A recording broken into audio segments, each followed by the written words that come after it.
Welcome back to the Matter of Facts podcast on the Prepper Broadcasting Network. We talk prepping, guns, and politics every week on iTunes, Stitcher, and Spotify. Go check out our content at mwfpodcast.com on Facebook or Instagram. You can support us via Patreon or by checking out our affiliate partners. I'm your host, Phil Rabalais. Andrew and Nick are on the other side of the mic, and here's your show.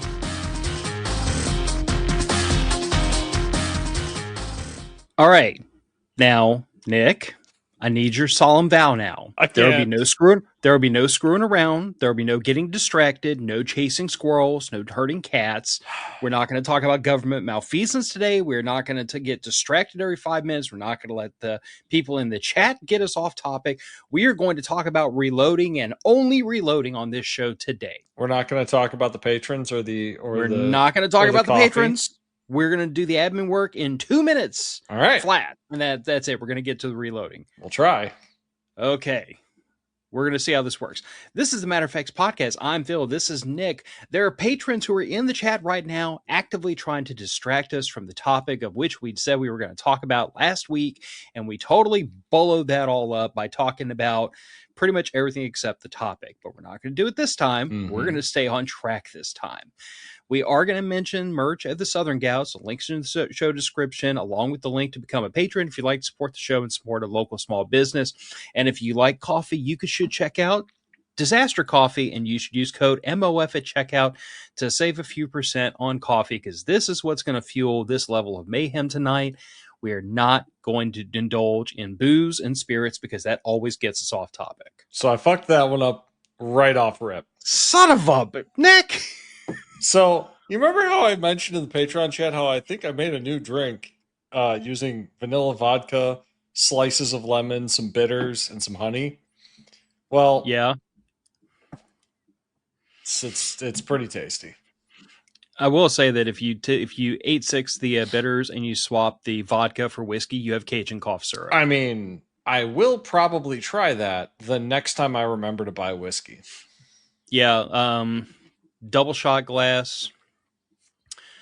It's a little bit less than half whiskey, a little bit less than half lemon juice, a little bit less than half honey, and then you fill the rest up with lemon juice, kind of stirred around with like a straw or with a toothpick, sure, and then shoot it down, and that will clear up a severe sinus infection enough for you to sleep. Nice. I'm not sure if it's the whiskey that does the trick, or if it's the lemon juice that helps open everything up, or the honey soothes the throat, or maybe all the above. But I know that has worked for like everyone of French Cajun descent for years. Yes, Raggle, since we're off topic. So let's address something in the chat real fast, because y'all brought this up. So Raggle was talking about there's a pizza place in Houston that's decided to make boudin bacon pizza. And he said, if it ain't Billy's boudin, I don't want it. And you said, I'm not Southern enough to understand this comment. This is accurate.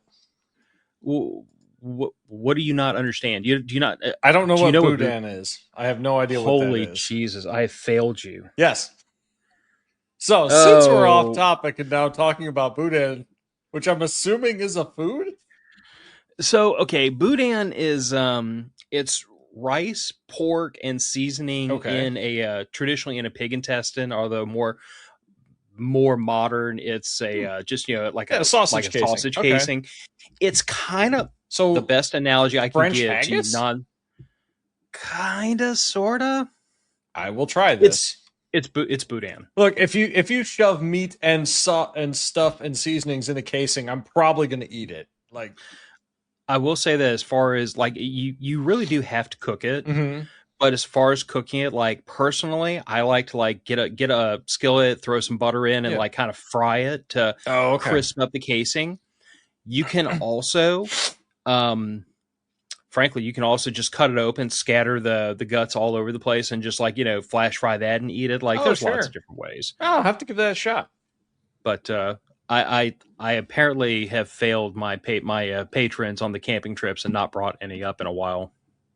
And to be fair, I've only been to one of them, so yeah, I've only failed on one. And there was cracklins and all kinds of other fun stuff there. Oh, we did bring chicken cracklins. We did, and then there was just the absolute metric ton of sourdough, which turns out amazing.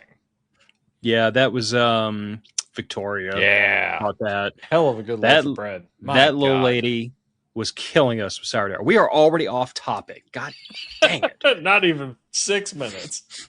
Okay. 5 minutes, 30 seconds in. We're going to talk about reloading. We're going to talk about reloading for a whole show.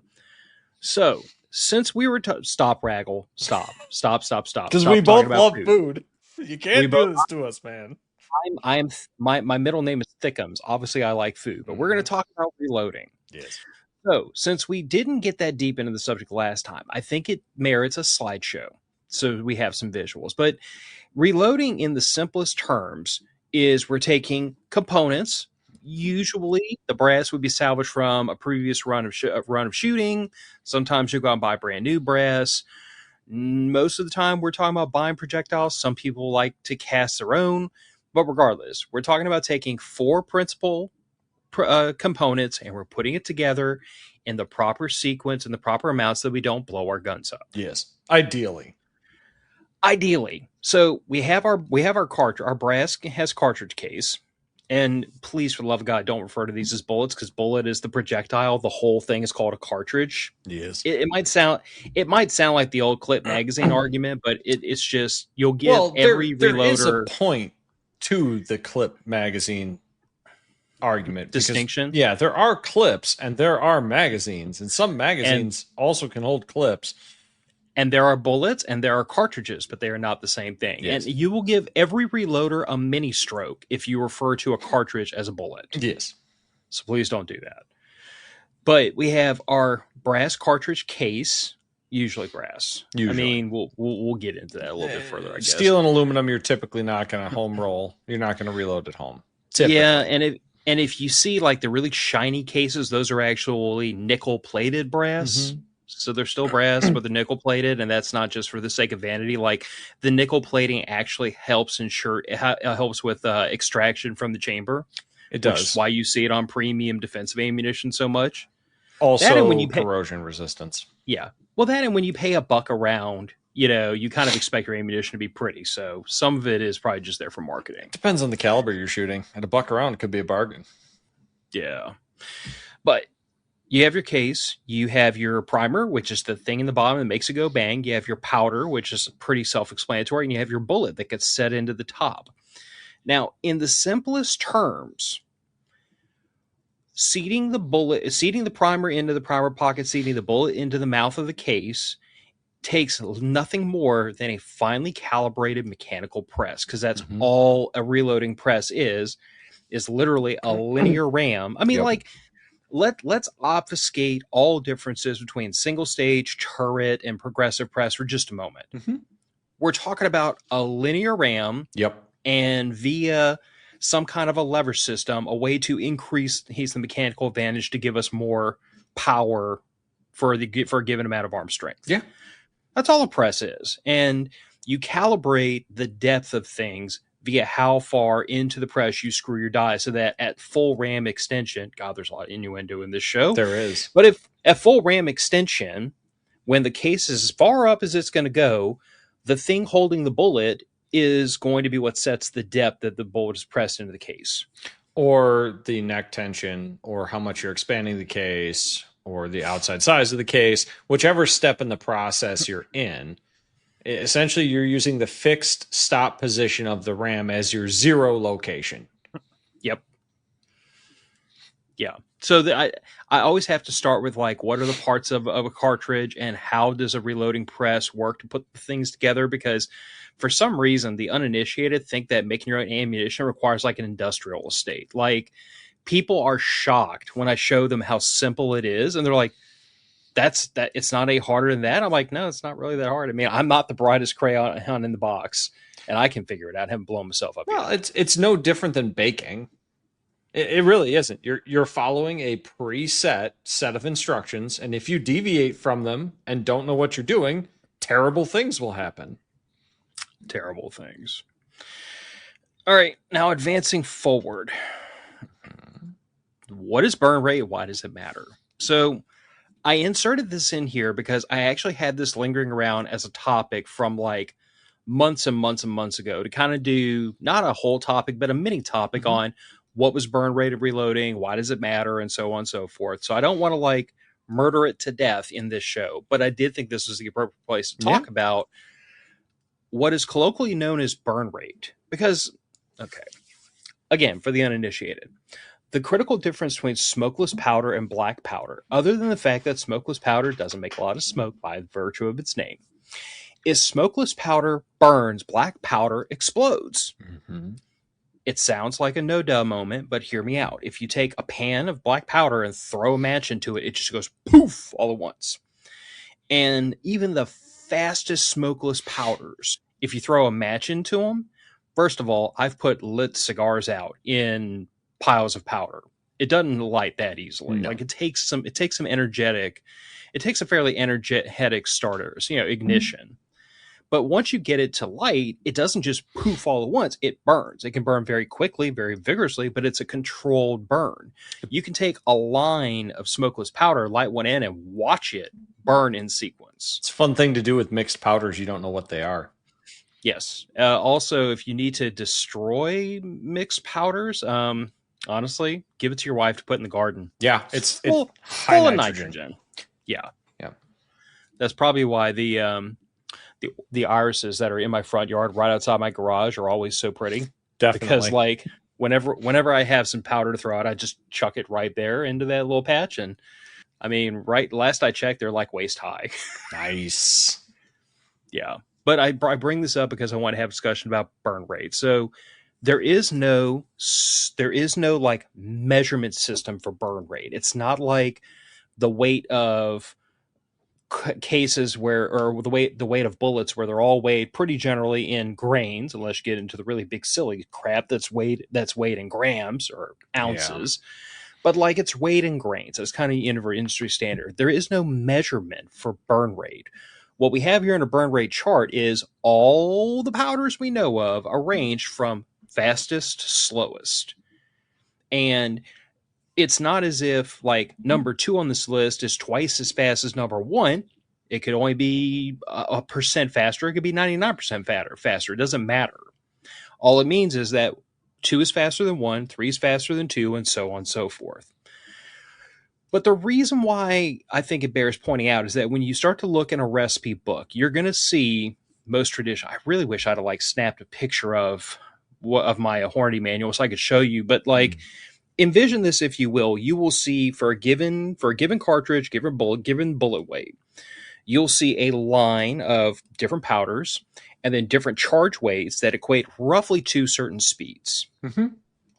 And you'll start to notice that like the slowest powders on the lightest bullet in a series, like for 9mm. My lightest 9mm recipe is a 90-grain bullet. It's a 380 ACP bullet. Mm-hmm. But the slowest powder in that 90-grain chart, I want to say, is Accurate 7. Accurate 7 is... Sounds right to me. Accurate 7 is, by the way, almost like perfect middle-of-the-road powder for like a 124-grain bullet, and it's just a little bit on the fast... So just a little bit on the edge for like 148 grain, 147 grain? 147. Really, yeah, really heavy 9mm. But the heavier the bullet goes, you tend to veer towards slower powders. Mm-hmm. So what was almost too slow of a powder for that 90 grain is almost too fast of a powder for the heavier bullet. And that is the relationship you see between burn rate and the weight of the bullet. Lighter bullets tend to favor faster powders. Heavier bullets tend to favor slower powders. And that's largely due to the acceleration factor that you can get. It takes a longer time to get a bullet up to velocity, so the powder needs to be burning longer so that you're getting full effect from that charge. Stuart said there is a measurement. They just don't share it because it ain't simple. Well, unfortunately, Stuart, I am simple. And no, I'm not a vampire. For end user perspective, there's not really a published burn rate for all of these. I mean, could you find it if you call the manufacturer? Yes, you probably could. It's not published in any of the manuals. So really, for most people's purposes, it doesn't exist. Yeah. Yes, scientifically it does, but it's not relevant to a user. Yeah. But like Nick and I were talking about right before the show, like the thing you have to bear in mind is that for anybody that understands like how pressure works, how Boyle's law work, a given volume of gas within a given volume of a container, if you have X amount of gas and you make the container larger, then the pressure drops. If you make the container smaller, the pressure goes up. Now, when we're dealing with propellant that is actively burning, that is expanding and growing in volume, that's going to, if we took the bullet and we didn't allow it to move at all and we detonated all that powder, that's what's called a squib. It makes your gun banana peel open. It does bad things. So what makes this situation work is that as the propellant is burning and making more gas and expanding, the bullet starts to move out of the end of the cartridge and it starts to go down the barrel. So as it does that, the space between the back of the bullet and the innermost end of the case head, that volume is growing because the bullet's moving. And as the volume is increasing, the propellant is also expanding in size. So this is why to think about the relationship between like the propellant burning and the weight of the bullet, you're not dealing with one fixed variable. You're dealing with two that are moving in concert with each other. You're dealing with a propellant that's going to expand at a certain rate based on the burn rate, and a bullet that is going to move down the barrel, therefore increasing the volume of the chamber that the propellant's burning in according to how fast that bullet moves. So a very lightweight bullet will move much quicker, will open up the volume much quicker, hence the propellant burning faster has more volume to expand into. On the other hand, a bullet that's much heavier is going to want to move much slower. So you need a slower burning propellant to not exceed a maximum amount of pressure. Making sense? Yep. So what you're doing here is like all discussions about the accuracy of a round, the precision of a round, the velocity of the round are kind of all downstream from that relationship of this is the most pressure we can make without blowing this gun up. Like that is down to the manufacturer, that's down to the SAMI specs that says thou shalt not make more than this amount of pressure. To stay under that ceiling of pressure, you need a powder that burns just slow enough that before it can eclipse that maximum pressure amount, the bullet has moved far enough and created enough volume for the powder to burn in so that we get up to that pressure and then we stay just below it until the bullet exits the barrel and the pressure just goes away all at once. That's the game. Now, from that, we are going to look for different things in the ammunition. We might be looking for a certain speed or a certain precision or everything else, but ultimately we have to start from a standpoint of, I don't want to exceed this much pressure. And that is a balance between the powder used, the volume of powder used, because more powder means more gas, means more pressure. You can, yeah. Stuart, I'm going to force you to come on the show. Matter of fact, one day I'm going to force you to come on the show and just talk for an hour, and Nick and I'll sit here and get drunk. Yeah, we could do that. Speed of the burn is related to the pressure. Greater the pressure, faster it burns. It's also related to a few other conditions, but for simplistic purposes, for learning to reload purposes, stay with published recipes, just like canning. Those published recipes are known safe. Once you get a little more experience with it and you know what to look for as far as overpressure and underpressure signs, then you can talk about fooling around and making some spicy loads like I do with my 300 Win Mag. Although that being said, just as an anecdote, and it kind of goes to what Stuart's talking about here. So when I first started reloading 38 Special, I was loading that round to the minimum. And I started to notice I was using a fairly fast powder, but not like crazy fast. I was using a Hutchinson Universal, which is actually not on this list because I think it's a little bit further down. This cuts off about halfway down. No, Stuart, I'm not ready to be triggered unless that's a double entendre, in which case it's funny since we're talking about reloading. But I noticed that I was having issues with a little bit, not a lot and not consistent, but a little bit of unburned powder. Stuart ordered coffee. Did you use the promo code? Bastard. Did you pay full price? I hate capitalism and making money. Did you use the promo code? I will straight up. I bet you he didn't. He probably didn't on purpose. He didn't. He didn't. And he did it intentionally just to needle me. He did, just to upset you. Here I am, just killing myself, trying to be a cool person and give people a little break on their coffee. But no, somebody wants to support Disaster Coffee at full freight like a good friend. Thank you much.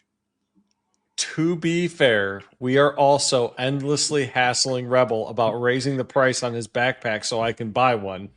Yes, I am up Rebels behind about bringing the Phoenix back in. It's a good pack. I need one. I want one badly. I would pay more than he's charging for one. Stop getting us off topic, Nick. I can't. My brain. Anyway. So what I noticed was I was having an intermittent problem with unburnt powder in the gun. Yeah. Like, because you weren't loading enough. Well, I was loading it to minimum. Now, what I noticed was that when I increased that load, I think 2 or 3/10 of a grain of powder. So not much, just like a little smidge. And I increased, I crimped it a little bit more exuberantly, not like crazy. Certainly not even as hard as I crimped my 357 Magnums. Those I crimped pretty authoritatively. Yeah. But I I got a factory crimp die. I started crimping the rounds just a little bit harder. I started putting just a little bit more powder in. Next thing I knew, that round was much more consistent. No more issues with unburned powder. It was more accurate. Like, there is something to be said for increasing your powder charge. And even if it's not going to increase the burn rate of the powder, it does improve the burn of the powder. Well, because what you're really getting there is you're getting a consistent spacing between the grains of powder. Mm-hmm. When you have a fuller case, you have an equivalent amount of oxygen everywhere in the casing. Like you can see in this picture here, you've got most of the little balls are all pretty much the same distance from each other. There's a little bit of changes in spacing. But if your rifle case is only half full of powder, and your powder's all on the bottom of the case, it's not going to burn evenly. And the other thing once you get it horizontal and you've got a half empty, half full case, you're going to get some weird burning. And I was going to say, Nick, only in Chicago do they typically fire guns where the bullet is pointed straight up in the air. Everywhere else in the country, they point them horizontally. So what you have is, like, think about taking this cartridge and putting it on its side. And when that primer goes off, that spark is actually traveling along the top of the powder instead of starting the ignition here and the powder burning nice and consistently up towards the bullet. It actually almost wants to ignite across that whole bed of powder all at the same time. This is why completely different ignition. So there's two things I point out here. First of all is that it's kind of generally accepted in the reloading community that for best consistency in a round, you're usually looking for about 80 to 90% case fill. So for any given bullet weight in a reloading manual, the slowest powder is probably not the best one, and the fastest powder is probably not the best one. You're looking for something that's going to mostly fill the case, 80 to 90% case fill. You can cheat that a bit with your pistol rounds because they tend to use much faster powder and they tend to be a little bit more forgiving of not having a really aggressive case fill. Things like bullseye or tight group. But the slower the powder is, the more tomfoolery, the less tomfoolery it's going to tolerate as far as having a barely filled case. True. So anything you do at that point that changes your ignition pattern is going to affect the perceived burn rate at the end. Yeah. So all that to say, and even though this isn't like strictly a reloading thing, this is kind of a just general gun ammunition thing, but like the powder you choose is largely determined by the cartridge and the weight of the bullet you're trying to reload. The weight of the bullet, however, is determined by your barrel. Yes. Ultimately, if you try to put too heavy of a bullet in too lazy of a twist rate, it's going to go through the target, turn sideways, and that's not usually great for anything. So just bear that in mind. Like, to work backwards from what do I load or what do I even buy to load, start with the firearm because that tells you what cartridge you're going to reload, and the twist rate of the barrel will probably tell you what range of bullet weights you should be looking at. There will be a maximum and minimum recommended bullet weight for that twist. Yeah. And if we're talking about pistol rounds, usually, things like twist rate aren't that big of an issue. Then it's almost more down to user preference. Like I like 124 grain 9mm. Other people like 115. Some people like 147s.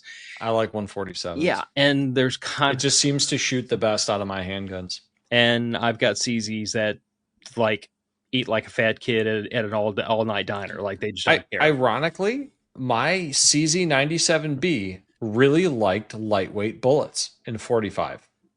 Mm-hmm. I don't understand it, but all of my 9mm like really heavyweight bullets.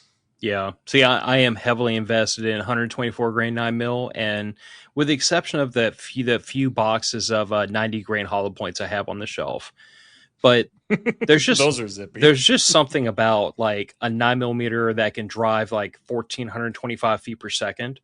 It just puts a big grin on my face. Ragel, he brings up that he likes 147 grains as well. And part of the reason why I got into trying 147 grains was I was shooting knockdown steel targets for a couple of the matches I was shooting at fairly regularly. The 115s would occasionally, if you got a slightly below the normal alpha zone hit, wouldn't knock that steel over, and you had to double tap or triple tap. 147s, that was never an issue. I mean, more mass. I mean, that's fair. Yeah, I mean, I noticed, and that was shooting, at the time I was shooting factory FMJs, 115s versus, and then I tried 124s, and it was a little bit better.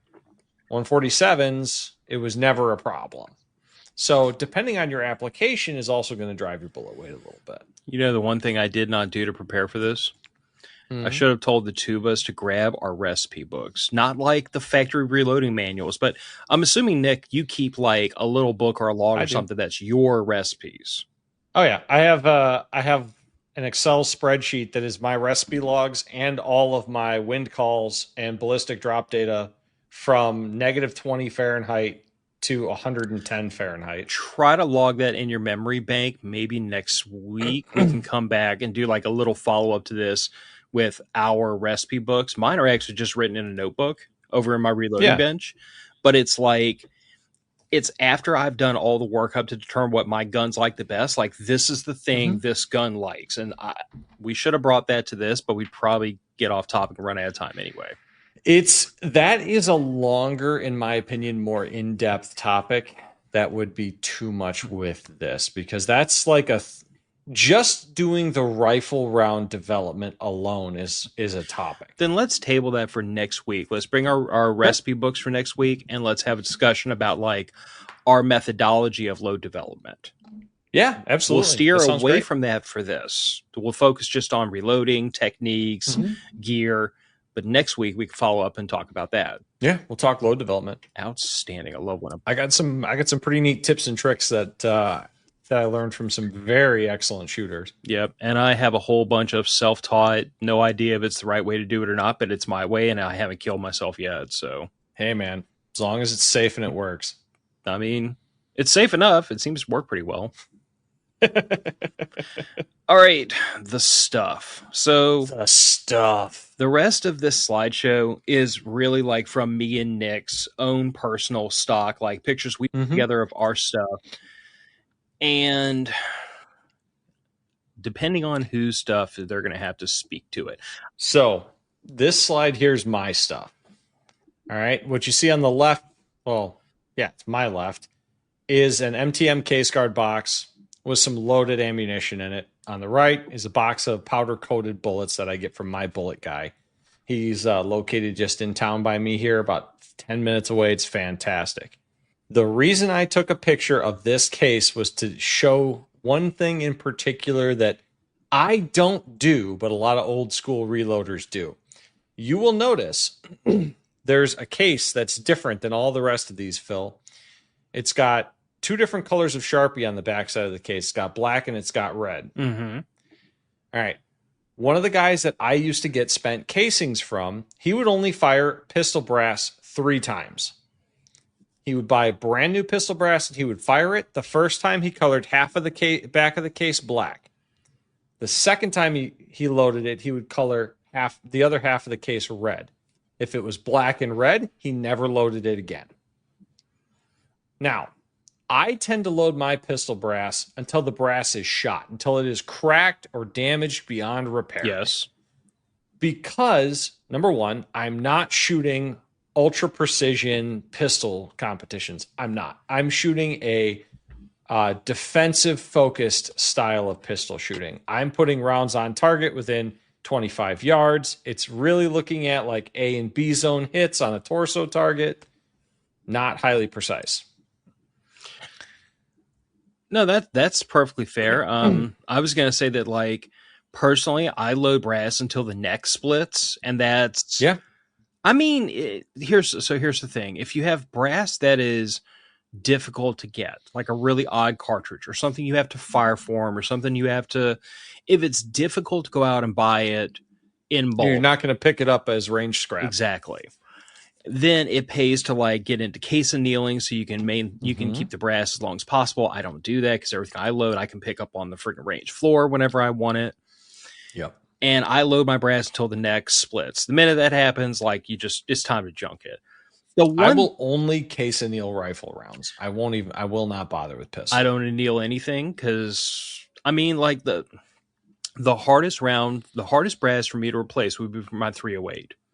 Okay. And it's not like 308 brass is hard to get. No. But I've got 80 cases that are that have been fired the same number of times, that are all the exact same head stamp, that I have water checked to make sure they are consistent volume and that the webbing is the same dimension throughout. That whole stack of cases, once those start to crack, I got to junk the whole batch, and I got to go get 80 or 100 brand new pieces of the same brass. Sure. I was actually kind of thinking about, have you heard of Peterson? They're, I've kind of thought about just dropping the money, getting a big batch of that and putting it on the shelf so that when this wears out, I've got something else to roll to. But like, I was fortunate enough to luck into a couple of buckets of Lapua brass and 30-06 and 300 Win Mag. So I will not need either for a very long time, but man, there's nothing wrong with buying nice brass. Yeah. But in any case, the only thing I do is that because I still hand prime all my brass just out of preference, and if I put a primer into a case and it just slips right in like a hot dog down a hallway, sure, I will take and put a big old, I have an orange Sharpie and I put a big orange X on there. Sure. So that when I fire it and I go to pick up my brass at the end of the day, if I find something with an orange X on it, it gets ditched. That's fair. Because if the primer goes in that easy, I'm concerned that sooner or later I'm going to blow a primer out the back of the pocket. And AR-15s don't really like primers running around loose in the fire control in the fire control group. Yeah, they get a little pissy about that. So, it's one of those things where it's like, if I've already got a primer in there and it went in, I'm going to shoot it one more time because I'm not loading this for like, Mad Max stuff. It's training. No. And what's the nicest way to say, if I have to practice field expedient clearing of a primer from a fire control system, that's just the way life is on the range that day. Hey, you know what? Sometimes, man, it's a good way to train. Yeah. But in any case, like that's the only thing I do is I load my brass until it splits. But if the primer pockets start to get really, really, really, really out of line loose, I will mark that. I will 8.6 that brass just because. Yeah. And actually, more than that, we'll talk about probably in the next slide. No, it's one more slide past this. But anyway, that's all right. So when I dry tumble my brass before I start messing with it, just to get the worst of the crap off it before I start running into my dies. Sure. And if running it through the vibratory tumbler is enough to make the primer back out of the pocket, I ditch that brass immediately. That's a good call. Yeah. So I would agree with that 100%. Yeah. It's just, to me, there are very few wrong answers, and there's a whole lot of like your process, your preference, what you're comfortable with kind of thing. Jim just joined us. Late joining, but hello all. I love reloading. Nice. You sadistic, you self-hating masochistic bastard. Hey, reloading is a good hobby. Reloading is a good hobby. Keeps me out of underneath my wife so she can tolerate me better. So this is my reloading bench, and I talked about this on the show last time when I told Nick how this bench was built. Which, by the way, this is like a completely scratch built bench. The legs are you don't need a lot. No, the legs are 4x4s that were actually salvaged from a what was it? What did I salvage those 4x4s from? It was something here at the house, some home improvement project I did forever ago. I don't think it was. Oh, that's what it was. So, in the interest of full disclosure, when we first moved in here, us and our neighbors had kids that were about the same age, and they played together all the time. So we swing set. Well, no. We cut the fence between our 2 yards from like a really high privacy fence down to basically like a chest high fence. That way, you could we could pass kids back and forth over, and we could just kind of put the two neighborhoods together. And the tops of those 4x4s are this bench's legs. Nice. Along with some 2x6s I used to frame it. And then I decked the thing in 1/4-inch plywood, which has not much strength to it at all. We all know. But what I did to make sure that the load from the reloading press and the bench vise that's on the far left of that picture, to make sure those loads don't rip the bench apart, is I took spare 2x4 and 2x6 and built basically a ladder frame underneath the bench top. That's all screwed and glued, like with deck screws and wood glue into the whole structure. So everything that applies a lot of force goes, through some large bolts and some body washers down through the 2x4s and 2x6s. Nice. Which is what that god awful far right side of that picture looks like. It's my far right. It's probably the audience's far left. Perfectly functional assembly in the far right picture. Oh, I mean it's ugly, but it gets the job done. Raggle, that's I think that was 1/4-inch plywood. It looks like 1/2 inch from the picture. It might be half. I don't know. I built this thing like 10 years ago. Yeah. It's the plywood is not providing a lot of strength. It is that ladder frame is doing a lot of the work. It is. Well, even with 3/4 raggle, you're still plywood is not very good in torsion. It's not. It's really not. Especially not unsupported. But if you laminate 2 3/4 together with a shitload of construction adhesive in between, now you're talking. I would still put a ladder frame of some kind underneath it, but you make do with what you got sometimes. I kind of subscribe to the idea of it's like building a house. Like you could make a house to where the outside walls and the inside walls would fully support the house. Mm-hmm. But those walls would have to be damn near solid. Yeah. As opposed to you have a structural framework and the cladding, the drywall and the drywall and the brick on the outside or the vinyl siding on the outside is really just there to enclose the house. The structure is the skeleton. That's kind of the way this is. All the structure of this bench is the 2x6 framing and the 2x4 ladder frame. Yeah. And the plywood's just there so I don't have big gaping holes in it. Right? It's best not to have the stuff fall through your bench top. Yeah. You know what's a really good cheap bench top that pretty much anybody can get access to? Phil, I don't know about you. My local hardware store has a seconds pile of doors and windows. Does yours have that? Not my local hardware store, but there's a secondhand store not far from my house, and all they do is building materials. All right, so go in there. Solid core steel exterior security doors.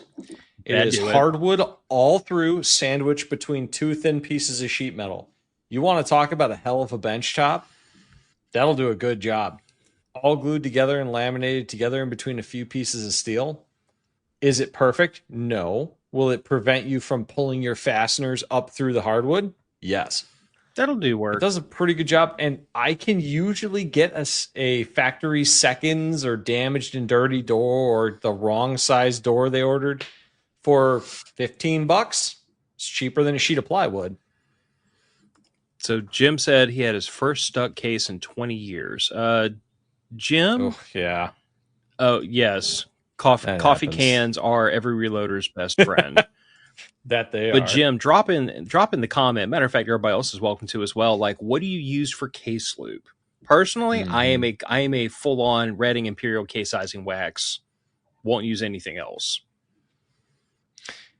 Yeah, I use actually it's mold lubricant. It's called Super Lube. It's a food safe mold lubricant that's water soluble. Mm-hmm. So after I resize my rifle cases, I just run them back through the wet tumbler, and then all of the lube comes off because it's water soluble.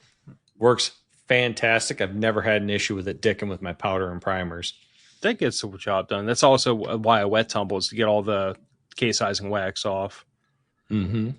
Okay. So that is my reloading / metalworking bench in my basement right now. The Rube Goldberg machine The Rube Goldberg bench. compared to my single stage.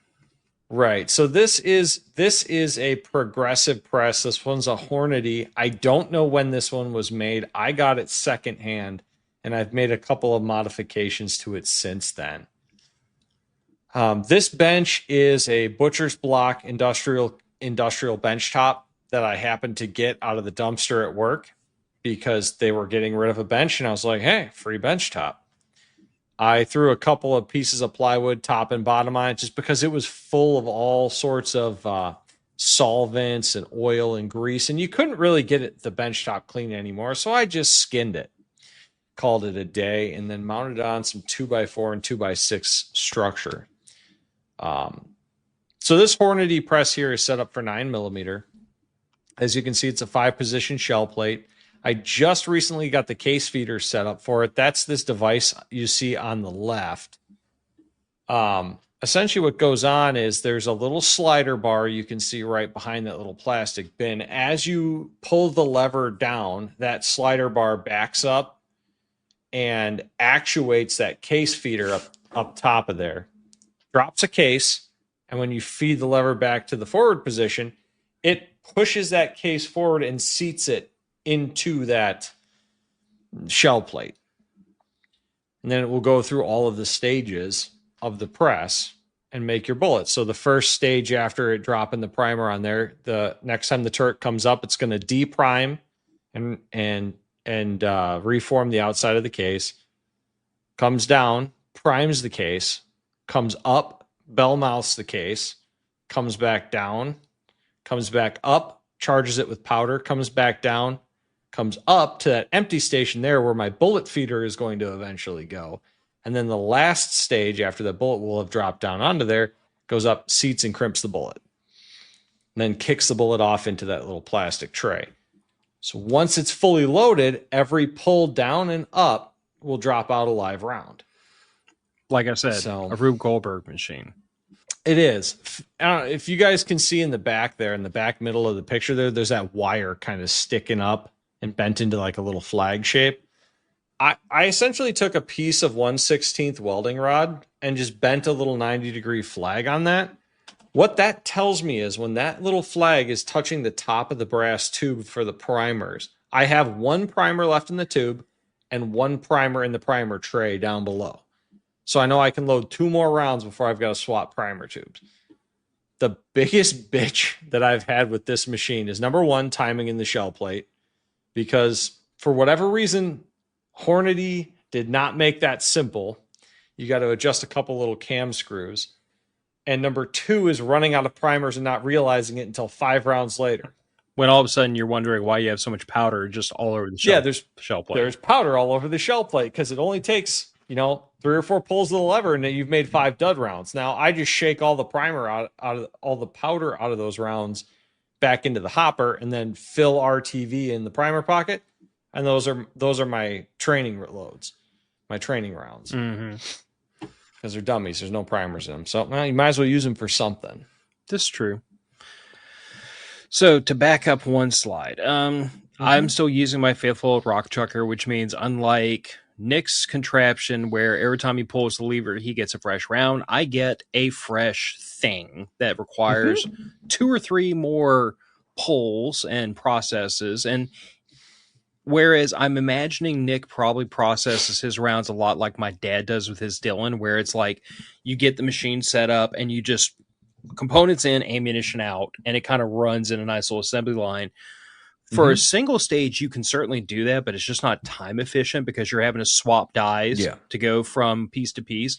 So what I usually do is I will load usually 100 or 150 at a time because I've got 3 50-round loading blocks. Right. And I will take like 50 of my cases out of the dry tumbler. That way they've gotten the worst of the carbon, the lead, the dirt, the crap off of them before I put them into my dies, start scratching shit up.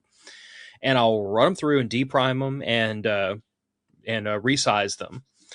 Then I will, from there, it kind of depends. Like for 5.56, I also have to run it through my primer pocket swage to make sure I've got all the factory crimp out. From there, I will go ahead and run it through my wet tumbler to get all the lube and everything back off of it. Come back to the press, and I will usually go ahead and bell mouth, or depending if it's a rifle round, I'll trim it, or if it's a revolver round, I'll trim it, then bell mouth it, then hand prime it because I don't like priming on my press. And then I'll load it. But what I'm doing is you take all those rounds and you go through one step in the process, and then you set the new die, get everything configured, run all those cases back through the next stage. So doing that, whereas Nic is pumping out like 500 rounds an hour, it's taking me potentially an hour, maybe more, to make 150 rounds. Yeah, that's reasonable. I think I was usually at about 100 rounds an hour loading on a single stage. Yeah. Now, the trick is I can make that same, like, the only thing that really slows me down is I'm loading 5.56, and only that because, like, I have a world's finest trimmer that I run my brass through, or the revolver brass. If I'm bringing that in for the first time, I trim it just one time because by the time that brass expands enough to be out of spec, I'm splitting the neck anyway. But more than likely, yeah. But I do, and this is something I've argued people to death about. I do trim my revolver brass just because trim the revolver brass directly influences how exuberant that factory crimp die is going to roll crimp the round. It does, and also the one thing with revolvers that you get that you do not get with semi-autos is you get a carbon ring built up on the cylinder. And you can actually cause yourself problems if you have a longer round and you haven't cleaned your revolver recently and you seat that brass into that carbon ring. Two things, though. I almost exclusively shoot 357s out of my revolvers. And no problem there. And I also run a brass brush through those chambers every single time I shoot it. Smart. Jim, I got this press secondhand, and I thought it was missing most of the components for the case feeder. It didn't come with the rod for the primer tube, so I had to ghetto fab one. I didn't know they came with one. I mean, all of my reloading stuff has been bought secondhand, typically, except for dies. Yeah. Now, the one thing I did want to point out, although I'll probably hold on to it because I think it'll come up in later slides. But that's kind of the long and short of like the differences between our setups is, single stage. I'm on one side of the single stage. Nic has a progressive. And I also have a rock chucker single stage. I do all of my long range rounds with. Yeah. All my rifle rounds get done on a single stage. Dude, I don't so far do them on a progressive. I'm telling you, it is freaking hard to beat an old school single stage for repeatability. For precision repeatability, I'll tell you right now, the Hornady that I have here is really only good to 5 to 7 thousandths for case overall length with seated bullet. 5 to 7 thousandths is about where it's at for tolerance. My rock chucker is about 1 to 2, and that largely depends on the bullet tolerance. I was about to say, like, especially if, like, I was loading hollow points the other day, and bruh, you would not believe how much variance in the bullet itself, because like you got to bear in mind when we talk about doing rifle loads, we'll get into how anal I get about my bullet choice and out of a case. Hopefully I will remember to tell y'all how nonchalant I have gotten about loading those precision rifle rounds, because I used to get super duper anal retentive about like seating depth must be exactly the same, and then I realized the variance I was chasing was not from the cantilever to the bottom of the case. It was from the tip of the bullet, and when you line up 10 of them things, They were all different. And I was like, that depends on what bullet you buy, because Match Kings are pretty damn consistent. it is Match Kings. You're having a problem with, I have to check my No. Match Kings, because when I went through No. Don't use the word problem, and don't beat me to the punchline. We're getting off topic. What I'm saying is that you have to bear in mind that the way a hollow point jacket is made is that normally with a jacketed bullet, the jacket does this, the lead goes in this side, and the top and and it wraps. It's the exact opposite for a hollow point. So if what you're measuring from is the cannelure, which is you understand this and I understand this, like the cannelure is a datum line on the round. Yes. The cannelure is going to be very, very, very consistent. And it is also the place where typically a reloading die interfaces with the bullet is at the cannelure. Correct. But the very tip of the bullet could be slightly jagged or slightly misaligned because where the jacket got formed could be a couple thousandths off, but it doesn't impact the fact that the cannelure is in the right spot. Yes. So that's why I stopped chasing absolutely to a thousandth of an inch picture perfect seating depth. And what I do is that I have a dummy round that I screw my die down until it contacts that die, and I know the cannelure is going to be in the right spot from that moment forward. And I load all my rounds, and I stop measuring the overall length. Interesting. And you know what? That was enough to like cloverleaf 4 rounds together 100 yards. Interesting. The cannelures are all the right height, even though the tips of the bullets are a little different. Oh, damn it. Stuart's right. I'm thinking about the cannelure is where the bullet crimps to. What am I thinking then? It's not cannelure. Oh yeah, with the tangent point where the bullet it's a C word arches over from. Is it a C word? There's so many words. I could think of a C word. Describes. We'll find it for when we get to the ogive. Ogive. Yeah. You know what? Stuart's gonna have to come on the show, and you and I are just gonna get drunk and just let him talk. That's fine. But yes, Stuart is right. It's ogive, not cannelure. Anyway, well, the point stands. I understand where you're coming from. So I took. Admittedly, we are talking thousandths of an inch. Oh, we are. We're talking thousandths of an inch, and we are talking about percentages of bullet diameter difference in impact at 300 yards, which is well over the top for most anal use cases and purposes. But you know, I took actually a box. I took 1,000 bullets of CR Match Kings, and I selected a random 50 out of there. And I took them to the comparator at work, which is essentially what it is it's a shadow projector with a scale on it. It's a very accurate shadow projector with a scale. And I graphed where all of the important points were on those bullets. Mm-hmm. They were consistent to within 2 thou. Now, let me flip your lid. What I just said, this is so far off topic. I'm going to drop this and then we're going to stop talking about it. We're going to move on. To convince myself that I wasn't screwing the pooch on this, I did a couple of things. I took a box of 50 Sierra Match Kings.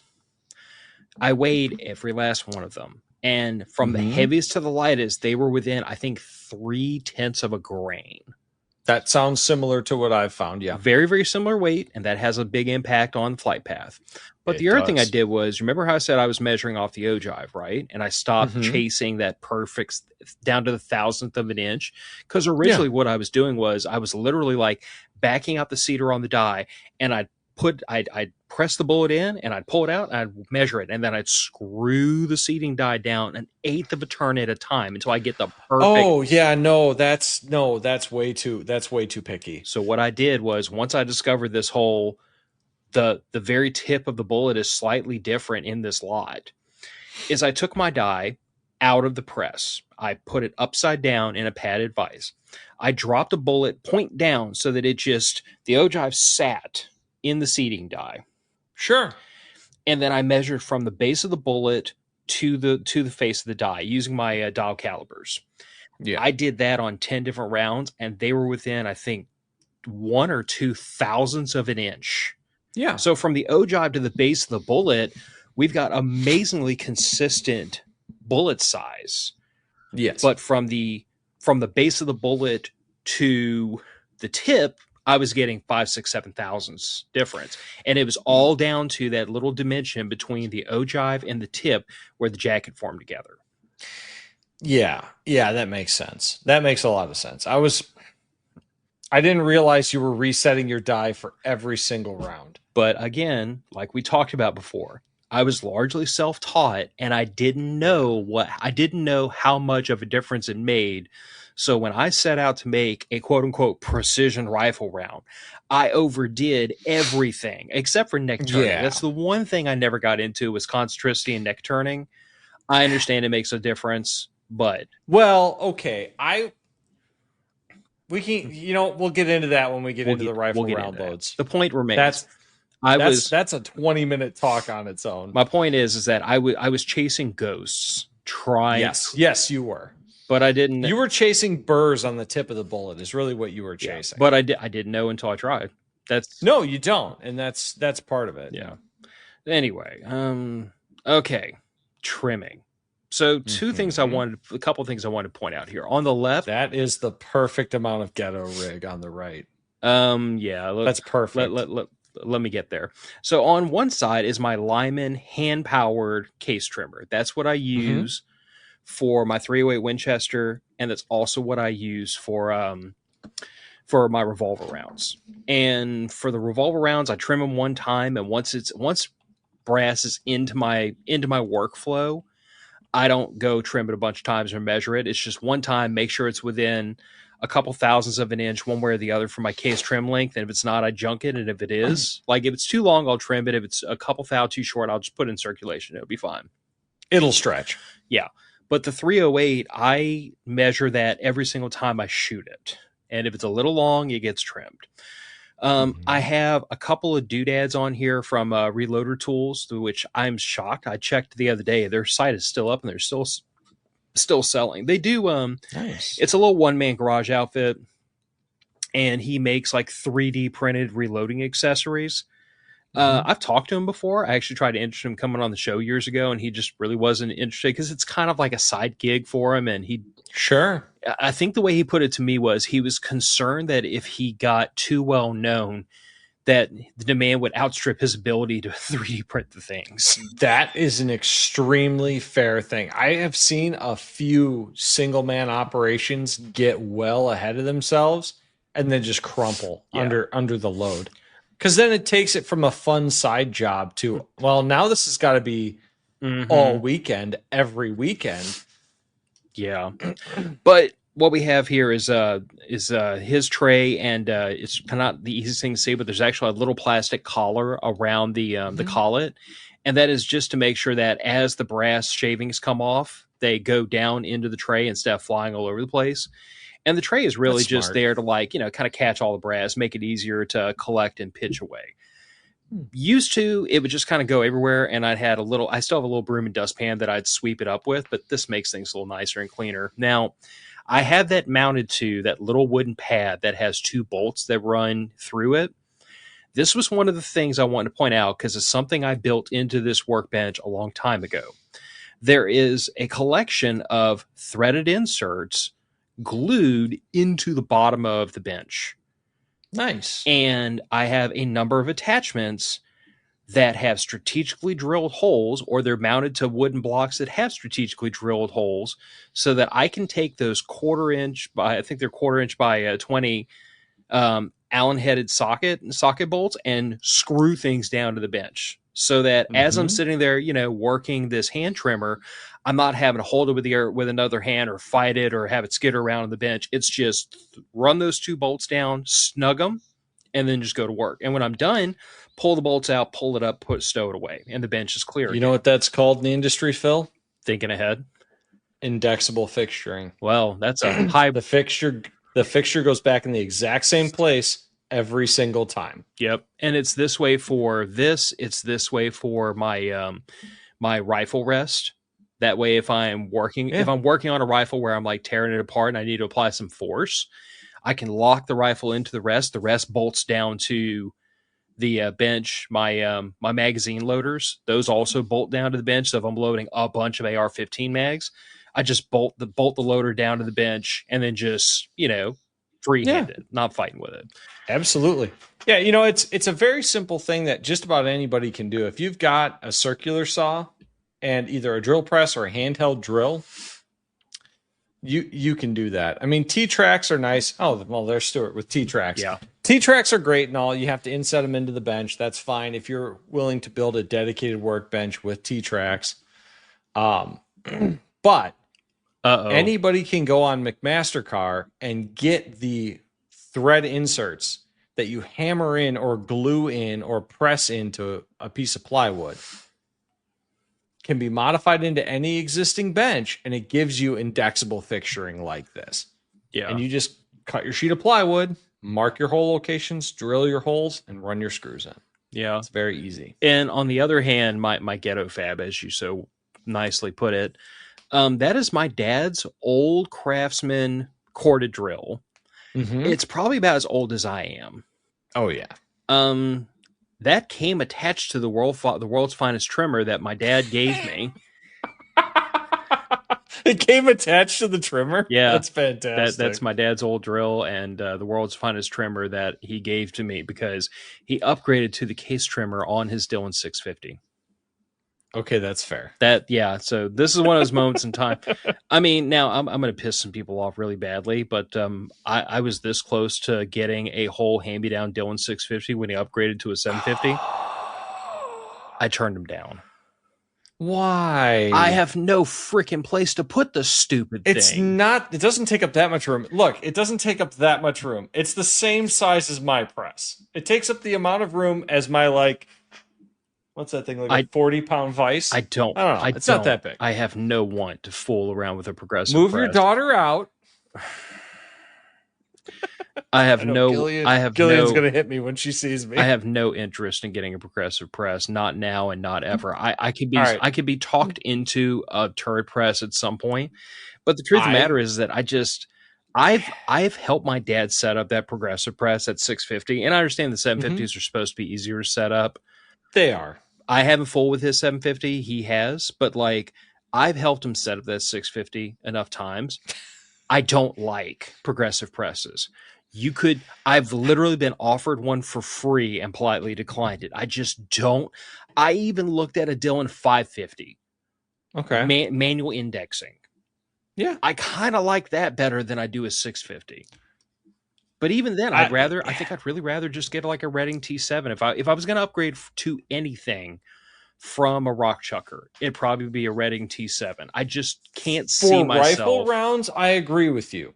For rifle rounds, I agree with you. Redding T7. But for pistol rounds, I just don't like progressive presses. I have no malice in my heart towards anyone that likes them. I am so happy for all of you that you get to giggle at my 150 rounds an hour while you smash 500, 600, 700 rounds an hour out of your progressive presses. I am happy for you. Mm-hmm. My heart is overflowing, but I do not like progressive presses. I don't like setting them up. How many hobbies do you have? Too freaking many already. No, I'm asking seriously. How many discrete hobbies would you say you have? Of which reloading is one. Well, okay, reloading. We have to count the podcast because this consumes a not insignificant amount of time. Oh, it does, yeah.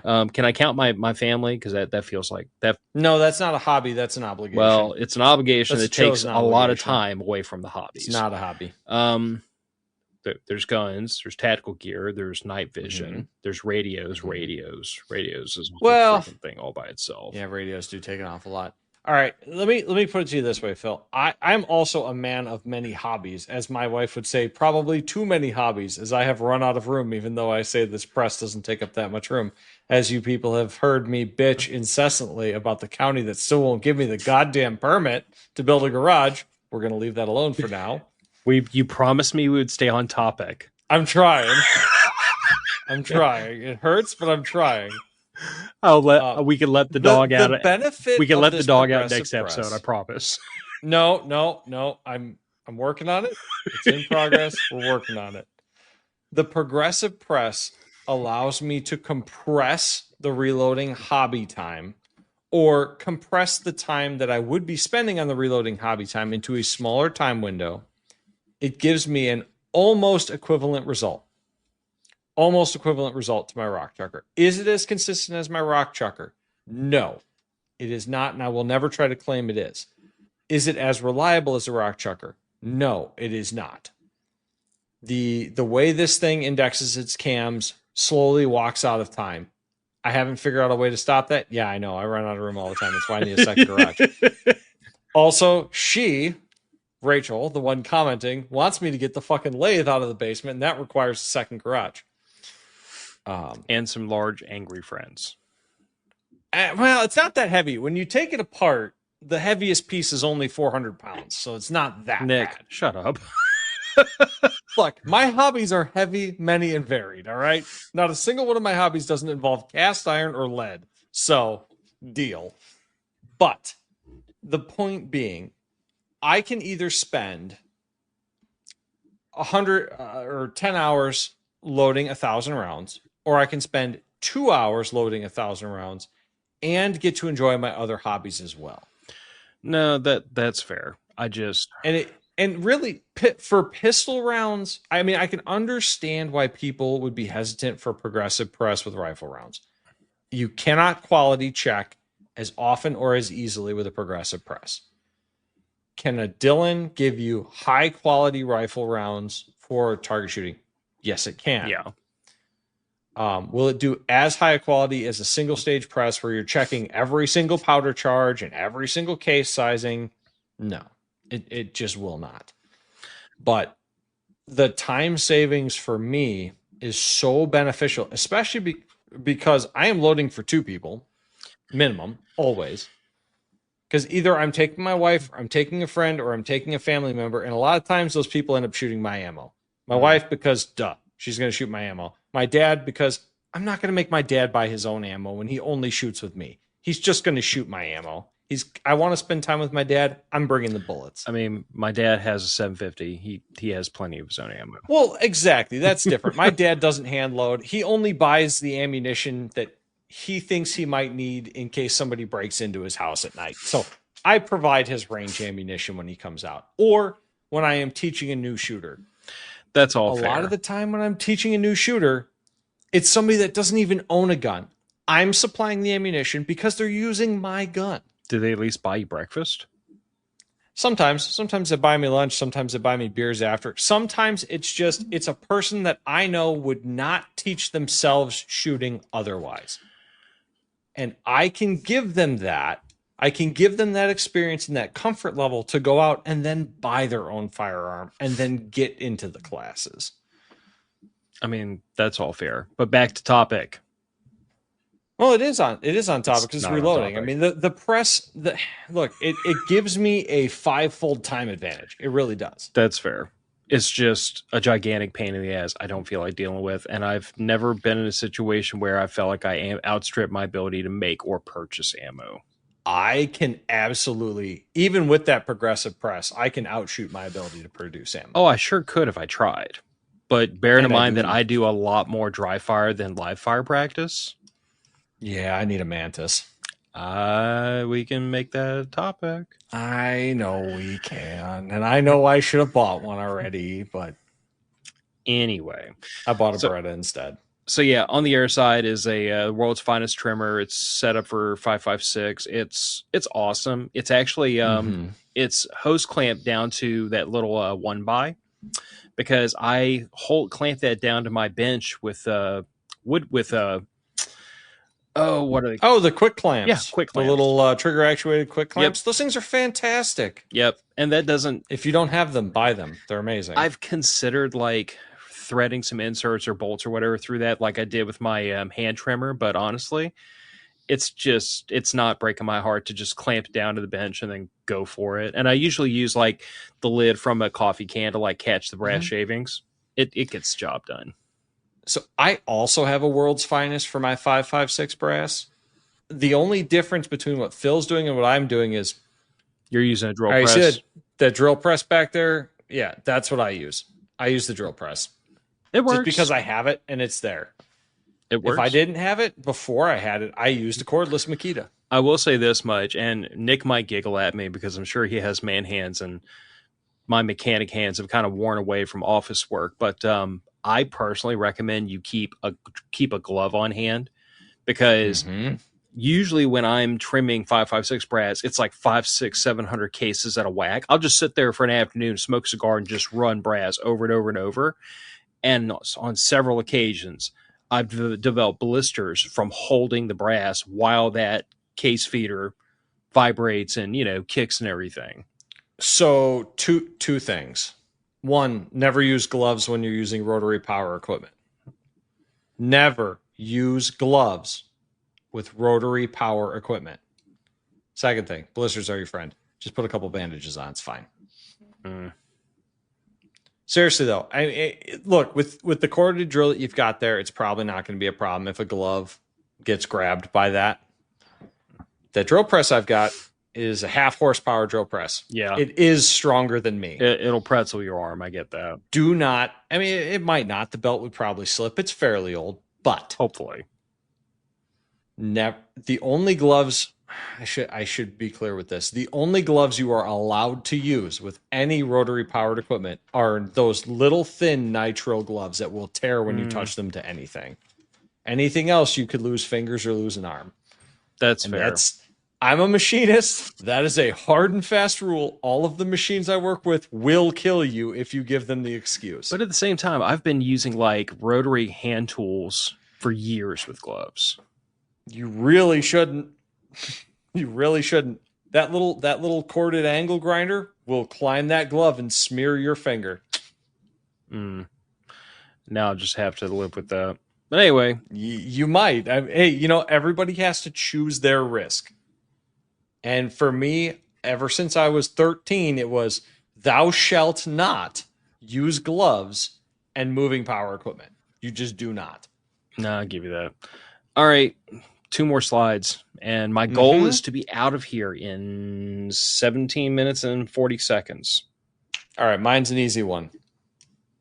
Kennedy toolbox, dud rounds, and a very old, probably priceless antique Dillon electronic scale.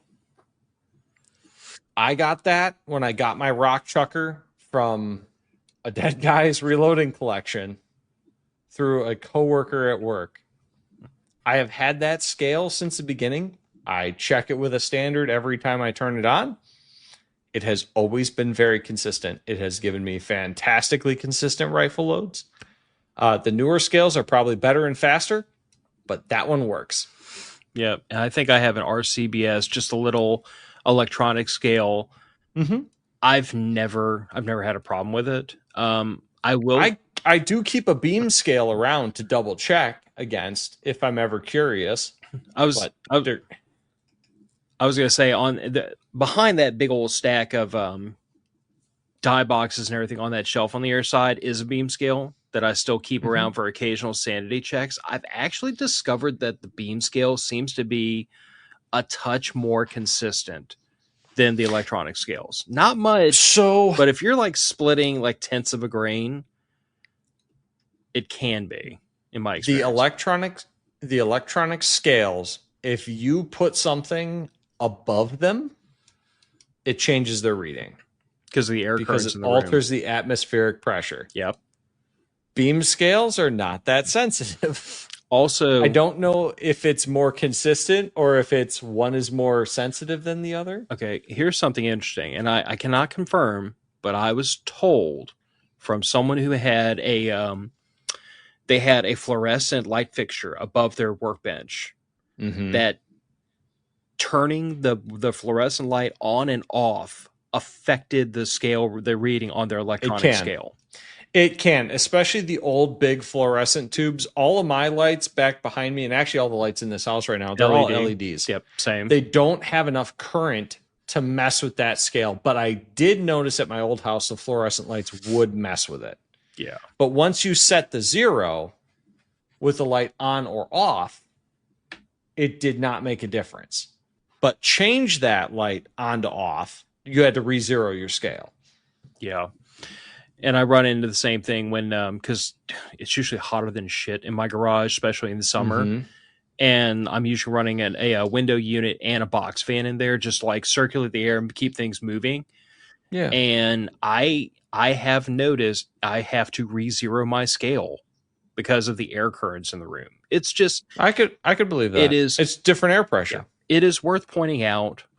Again, if the thing of it is like, if you're shooting minimum loads or even mid loads, the odds of you being a tenth of a grain high or low affecting your ammunition that big is not a huge concern, unless you're dealing with something really, really super fast powder where 0.2 of a grain might be the difference between minimum and maximum.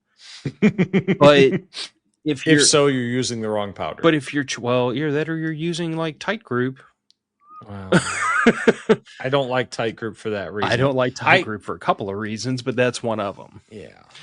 Well, it's not a forgiving powder. I'll put it that way. That's all. That's it. Is that kind of like all machines are smoke machines if you use them wrong enough? It is. Tight group is a fine powder if you use it appropriately. But there are powders that are more user friendly, that have wider margins for error, that are better for either novice reloaders or people that are doing bulk batches like I'm doing. Yeah.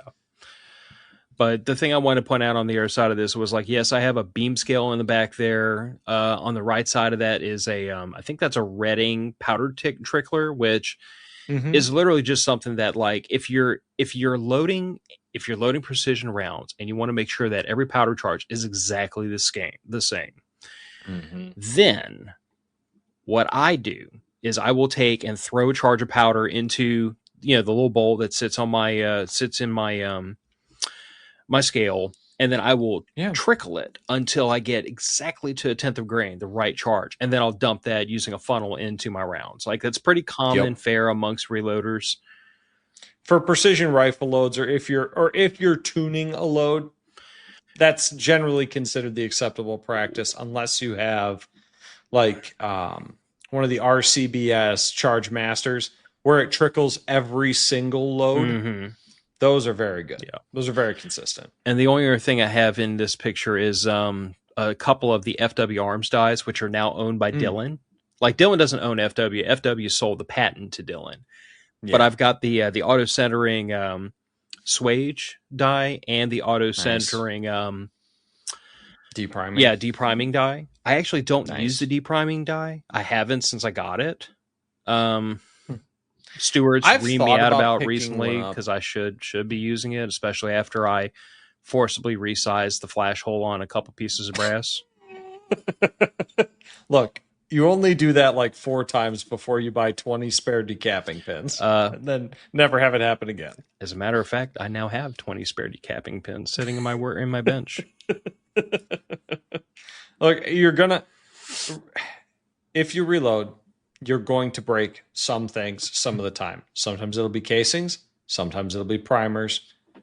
Hopefully it's never your dies, but decapping pins are one of the things you're going to break most often. Yes. I mean, that and occasionally you will crunch a case. That's fairly common too, but yeah, when I keep spare decapping pins. They're cheap. They're usually a couple of bucks. So I usually buy a 10-pack for whatever case size I happen to be buying. Since you mentioned crunching casings, I have pictures still floating around somewhere of my daughter when she was like 5 or 6, maybe. She wanted to help. She wanted to help. So she was running the press, and she wasn't paying super close attention to making sure that the case mouth got up into the die straight. Oh. So yeah, I had a nice little collection of brass. I mean, she got about 8 or 9 out of 10, but I had a nice at 6, not bad. I had a nice little pile that she just went to town on it, and it kind of accordioned the case. Which brings up an interesting point about, you were talking earlier about using the leverage of the press to multiply force. A 6-year-old can run a press. You should not be horsing on that press. If you are, something is wrong. Yes. The leverage should do almost all the work for you. Yep. If you have to force it, it's wrong. All right, I think Cleaning. is this the last? Yeah, this is the It last is. slide. So So go ahead. go ahead. You and I have the exact same wet We tumbling do. equipment. We do, but I actually use it a little differently than yours. I don't pre-tumble before I do anything. I just dump them right into the wet tumbler with a scoosh of Dawn. It's Dawn dish soap. Squirt a wee bit in, fill it up full of casings, fill the rest of the way full of water, set it for 2 hours, walk away, go play some Counter-Strike or whatever the hell you happen to feel like doing, and then run them through the tumbler to separate the media out. And then I usually try to tumble my casings at least a couple of days before, because I don't tend to deprime them before I run them through my wet tumbler. So a couple of days sitting in front of a fan, at least 24 hours sitting in front of a fan, and then a couple days to a week sitting just out exposed to air. And I've yet to have an issue. I probably will eventually. I mean, it kind of depends on how wet your basement is, but I mean, I've got a dehumidifier setting right next to where I dry the casing. So, I mean, eventually all the water will be out of them. well, and think about where I live. Humidity is kind of just a way of life down here. All the humidity. But yes, Stuart, I agree. My primer pockets are not getting fully cleaned. I would agree with that. so here's the thing. This is why I'm thinking about getting a dedicated depriming dye and depriming them all before they go through there. But at this point, this is the order I do it. And it's been working okay. Yeah. Now, me personally, I have a Frankfurt Arsenal wet tumbler and dry tumbler I have on my bench. I dry tumble, which is just like I said earlier, to get like the pulverized lead, the carbon, the dirt, the crap off the dyes. And that's two things. First of all, if the brass is a little bit cleaner, then it's less ending up on my hands. And lead exposure is an issue with this hobby. It can be for sure. To me, I use that first step as an opportunity to like get the cases a little bit cleaner, so I'm exposing myself to a little bit less crap. But I'm also making Fun fact, you're getting more of that lead in the air with your dry tumbler. Oh, you asshole. Well, it's industrial safety standards and practices. You want to wet tumble anything with lead because the lead will stay in the water. Just let me not get in the air. Let me enjoy my fantasy for 5 minutes without tearing it all apart. I'm trying to help you out, brother. You want less lead in your body? Wet tumble first. Screw it. I'm gonna start a new trend. Lead is good for you. Well, lead is sweet and tasty for sure. Yes, I mean between that and flat earthers, we'll have this whole world back on track shortly. Mm-hmm. But anyway, also it's worth saying that it like your dyes, especially your carbide dyes, do not like dirt and crap getting shoved up into them. So like, bear that in mind. But I dry tumble my brass, then I start processing it, and then once I'm done messing around with lubricant, then it goes into the wet tumbler. But by then I have the primers out of the primer pockets. So there is that. I actually saw something from Red Eye Reloading fairly recently that I wanted to point out because I live and die by this. I do not put deprimed brass in dry tumblers, because anyone who's done it enough times, sooner or later, is going to get a piece of media shoved into that flash hole nice and tight. And if you're not paying really close attention, you're going to be really pissed off when you're when the ignition from that primer cannot get through the piece of corn cob. I have had steel pins get stuck in deprimed 5.56 cases. I've had 3 of those pins get stuck in the primer flash hole in a deprimed case. I will admit I've had that happen to me one time, but I have had it happen to me many, many more times where I've got corncob media stuck in flash holes. Absolutely. So, well, it's a semi-soft media. It eventually some is going to get jammed in there. Yeah. So like I said, that's me. And as far as like wet tumbling, it's a good old LSD. It's fill it up to it's 5 pounds of brass. My steel pins, I fill the whole contraption up with scalding hot water up to the brim, put in a 1 second squirt, finely calibrated 1 second squirt of Dawn, and then that bottom right hand picture is a dipper I made to measure out the Lemmy Shine, and that is a 9mm casing safety wired to a spare Allen wrench. I've never used Lemmy Shine on any of my brass. Lemmy Shine is not strictly necessary. If you have really hard water, it can help because I believe that. It's basically a detergent booster. Yeah, it is. I mean, let me put it this way. When I tumble my brass, I don't put a finely calibrated amount of Dawn in it. And I usually fill it, I would say 2/3 full of casings. I don't weigh it. Jesus, a cement mixer, water, and Dawn. Did you miss the part where Stuart said, when I had full autos? No, I didn't miss that. I just kind of cry on the inside because I will probably never be able to have full autos without getting an FFL. Stuart is who I want to be when I grow up, which is laughable. Texan? Well, I'm from Texas. Oh, well, you're halfway there. I was born in. You just need to get old. I was born in Texas City, Texas, actually. The most Texan place on earth. The Texasiest. Texasiest. We should put that on a shirt. We should. The Texasiest guy. But yeah. So like that's I use LSD, and then after I'm done personally, I take a towel, lay it out on the bench, spread out the pins so they can dry, spread out the brass. I let it sit for 24 hours, and usually I'll make a point of going out there several times and mix it up a little bit. Yeah. Now, one thing I do try to get in the habit of, and maybe it's just OCD to the max, but I try not to let any cases stand up so they're primer pocket down, because then it's primer pocket on top of a towel, and it just kind of seals the moisture in. You know, I grab one of the Rubbermaid tote lids that I have, and I line it with paper towel or towel, whatever I've got handy. Throw all the cases on there and mix them around every few hours. And when I notice the towel is completely dry, and I mean completely dry, no spots of wetness at all, then I'm usually pretty safe to load the cases. Yeah. You know, it's... Even in Southeast Louisiana humidity, I find 24 hours is usually sufficient. I haven't had a problem with that. The one time I tried to shorten it to 8 hours, I ran into a little bit of a problem. Well, yeah, that'll do it. But yeah, so that's kind of like the nuts and bolts of our reloading setups. As far as next week is precision rifle tuning. Well, and I want to expand next week slightly, not just precision rifle, but let's talk about load development, load tuning, because I go through this. Slip in their danger signs for overpressure rounds. Yeah, and see, here's the thing with those: when you're dealing with semi-autos, for me personally, I subscribe to the theory that my gun is going to tell me when it's grumpy way before the primers do.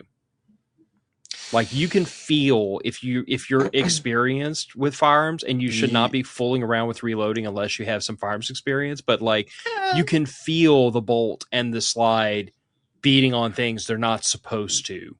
Overly, I can tell you this: I have found if you are training for competition shooting and you're doing, say, triple taps, long strings of fire at multiple targets, you can get so focused into what you're doing, into your transitions, into your reloads, into your target acquisition, you stop feeling the recoil. True, but that does not apply to load development, because load development, you should be doing it slowly and paying attention to your gun. You should be capturing your brass, looking at the primer pockets. What you're talking about is training. Training happens after the load development. Load development is an extraordinarily... You would think it should. I definitely got away from myself with the 9mm loads a couple of times when I just mixed in the load development loads with my regular loads and didn't pay attention to it. Great. But that was when I was very new to reloading and shooting, and I recommend against it. So let me answer this before we sign ourselves out of here. Use Lemmy Shine. Have you made rose gold cases yet? I will warn you that if you use Lemmy Shine, because it is citric acid, and you let your brass sit in that for too long, or you don't do a really good job of rinsing it off, your brass will turn orange. I've heard benefit to never using Lemmy Shine. I've heard varied opinions from lots of smart people, all the way from it literally doesn't matter, it's just cosmetic, all the way to you've irreparably destroyed your brass because it's turned orange, so it leached all the zinc or something out of the cases, and now they have to be scrapped. Well, I've heard No. everything in the middle from really smart people and really dumb people, and I don't know who to believe. I know I've got some orange brass and it hasn't blown up yet, and I'm going to keep on proving y'all wrong until it does. The amount of time it would take to leach, okay, it's leaching the surface zinc out, and I can prove this to you.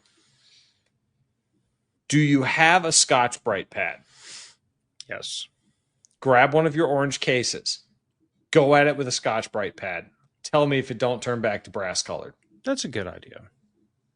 I guarantee you it will. What's going on is you're getting surface deterioration on the case. Yes, if you leave your brass case in citric acid for a long enough period of time, will it eventually take all of the zinc out of the case? Yes. Eventually. It's not going to happen in a day. It's not going to happen in a couple of days. It's probably going to take a couple of weeks. Citric acid is a weak acid. It's not going to eat through all that zinc in a fast amount of time. And by fast, I mean within days. Maybe in a couple of months, depending on the thickness of your case. But what you're talking about is an acid penetrating a composite metal to the full thickness of that case.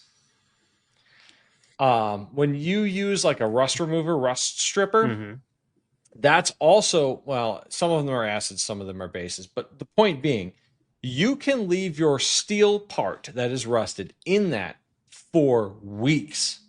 That is a far stronger acid than Lemishine ever would be in any concentrated amount they're going to sell you. That makes sense to me. Yeah. Look, we use products in my industry like Lemishine and other different stripping chemicals and different acids. One of the ones we use fairly regularly is a muriatic acid. It will take various chemical compounds off the steel so you can get to virgin steel and then weld it and have the weld stick appropriately. I'll have to look up the difference between citric acid and muriatic acid as far as the acidity level of it, but I think it's like 1.5. Muriatic acid is strong enough to give you a chemical burn on your skin. It absolutely is. You can drink Lemishine. Not that you should, but you can. You cannot drink muriatic acid. I used to be a pool guy, so yeah, we used to play around with muriatic acid all the time. Yeah, you could leave your brass in muriatic acid for a while, and it would probably be pretty okay. Do I think it's a good idea? No, definitely not. Yeah. Can you? Sure, probably. Okay, so hour and a half. We're 2.5 minutes over. Close enough. Close enough. Okay. Well, we're going to go ahead and pump this one out the door. I am going to go to sleep because I have a nice early wake up in the morning. Me too. And I'm going to make a point of recording that next week we need to talk about load development and all the, not the how you reload, but the how you reload. The how you tune a reload for your purpose. And we have to remember to bring our recipe books. I will bring a recipe book. And probably wouldn't hurt to also bring a reloading manual. I have a couple. Yeah.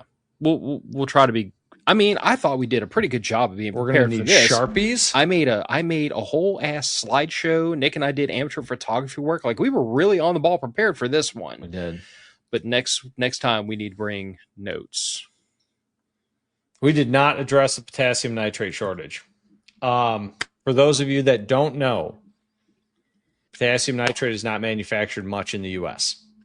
And this is what happens when you import a lot of your explosives from overseas and your propellants from overseas and your fertilizers from overseas, and you don't have a domestic supply line for critical goods and services. In other words, don't do that. Called. Also, copper is up 30%. For those of you that have not bought primers, cases, or full metal jacket rounds lately, they are going to be going up in price starting next month. I am not trying to panic sell you. If you need some, buy some before the price goes up, because it's probably not going to come down for the near term. Yeah, I have. And that's from an industrial commodity standpoint. So that will affect all downstream pricing. It will. I have to put in an order tomorrow. But let's go ahead and punt this one out the door. If you thought we screwed something up like Stuart inevitably did, and he loves to correct us, I encourage you to leave us comments. You can get on mofpodcast.com and hit the contact form and leave us hate mail. You can harass us in our streams every Thursday on YouTube, on Facebook, and on Rumble. Facebook's a little funny, though. A lot of times they don't show our streams, and that's their problem, not ours. But Matter of Fact's podcast is going to go out the door. We stayed mostly on topic. We got out just a little late, and we'll talk to y'all next week. Bye, guys. All right.